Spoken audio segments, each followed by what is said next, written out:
aplicação de lei de Newton, vamos para o plano inclinado, né? A rampinha, certo? Vamos aplicar, por enquanto, as forças que nós vimos apenas, né? Que é peso normal, atração e a força elástica. Porque a gente não viu ainda o atrito, né? Então, por enquanto, aqui não vai ter atrito.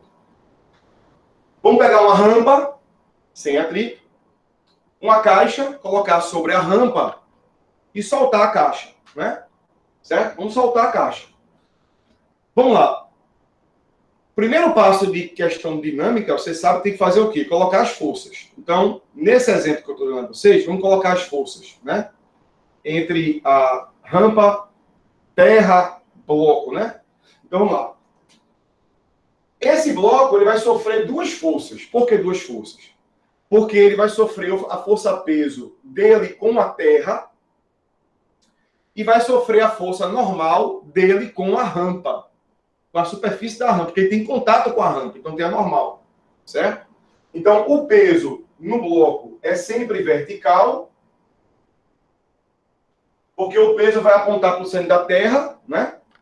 Mas a normal não, a normal vai depender da superfície. Então, se a superfície ela é troncha, né? A normal é perpendicular à superfície. Então, a caixa empurra o chão. Essa força no chão aqui não vai importar para a gente por enquanto, porque é na rampa. E a rampa empurra o bloco. Normal. Normal e normal. Porque é ação e reação, né? Normal e normal. Então, se você for olhar só o bloquinho, essa força da rampa não vai importar para a gente. Ela existe. Cuidado, ela existe. A força na rampa existe. Mas como a rampa está presa no chão, não vai importar para a gente. Eu quero olhar o movimento do bloco. Eu vou olhar só o bloco. Então, eu vou analisar o bloco. Então, eu vou colocar as forças no bloco. Então, eu teria o peso, que também tem na terra o peso, né? Porque é ação e reação, mas não vai importar para a gente. E tem a normal, que também tem na rampa normal, que não vai importar para a gente. Então, vamos olhar só o bloco, temos o peso e a normal e só. Observe que é um vetor para baixo e um vetor diagonal. Se eu somar esses vetores, não vai dar zero, né? Se eu fizer a soma dos vetores,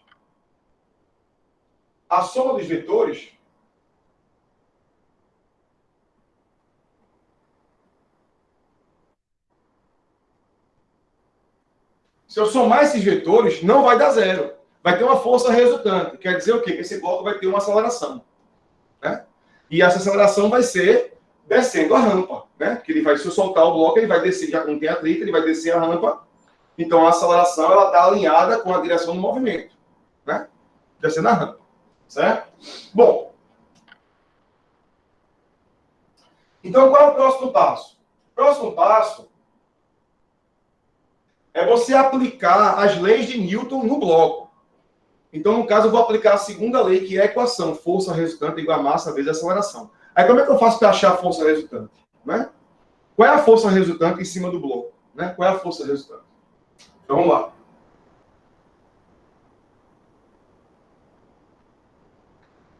Uma forma de você encontrar a força resultante é você usar um processo de vetores que a gente viu, porque já que esses vetores não são alinhados, eu posso usar um processo que é a decomposição de vetor. É um processo fácil e eficiente, vamos dizer assim, para que você consiga encontrar a força resultante.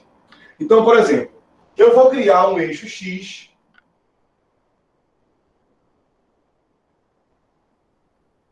paralelo à rampa, né? Esse eixo X, eu estou botando o eixo X na direção do movimento da caixa, e aí, perpendicular ao eixo X, eu vou criar um eixo Y. Esse eixo Y é perpendicular ao eixo X. Os eixos precisam ser obrigatoriamente perpendiculares para que você faça a decomposição de vetores, certo? E aí você vai decompor aquele vetor que está troncho. O que é estar troncho?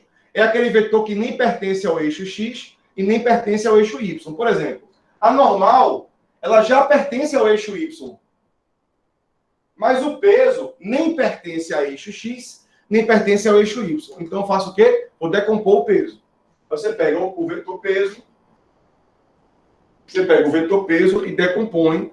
É importante que você veja o vídeo de decomposição de vetores, certo?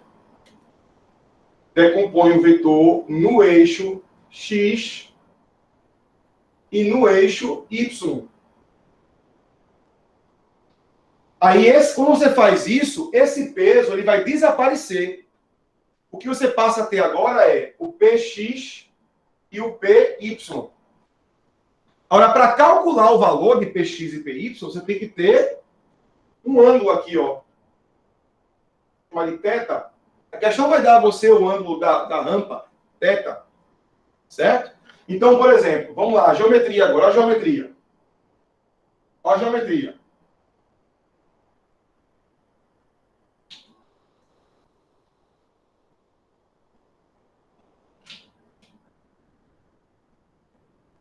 X e Y. Aqui é θ. Aqui é vertical.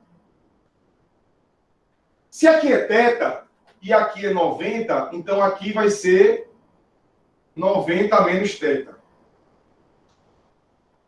Mas, aqui, ó, somando este com este, tem que dar quanto? 90, né? Somando este com este, tem que dar 90. Então, se aqui é 90 menos θ, aqui passa a ser θ.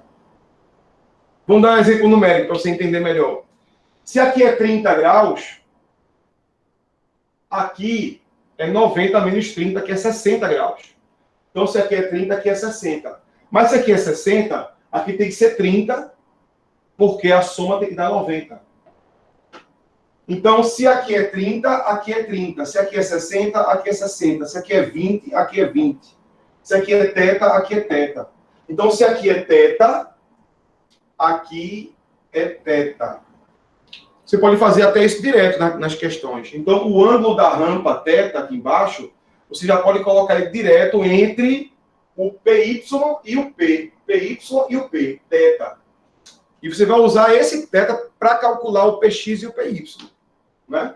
E aí vai usar aquele bizu que eu falei no vídeo de vetores. O PX está sem um ângulo. Aí vai usar o seno.